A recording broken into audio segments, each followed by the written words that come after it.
Football Club, our initiative is not just soccer.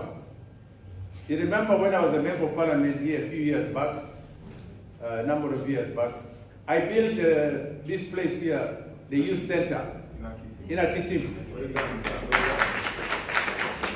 I also built a place for the mother, Apuseru. Apuseru what?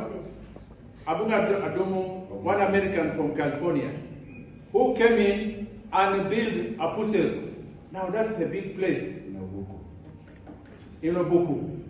Also Baduku, and they built another one here, the sports academy, what you call the youth center, for basketball.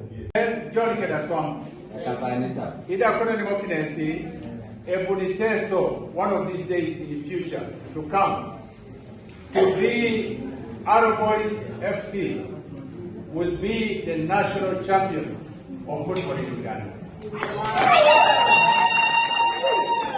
I'm going to work with Anyao. I'm going to work with Anyao, Anyao Standard. And the coach here, come. Chairman.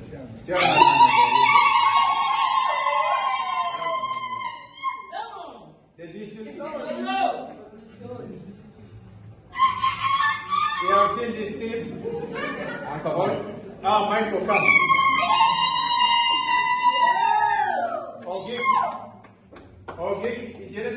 Ogik grew up in Borapesu. In Kengere. He is now going to be our fitness coach. Wow. He has been a fitness coach for many of those people there. Ogik is going to be, he's the one who trains me also. When you see me here, kijana bado.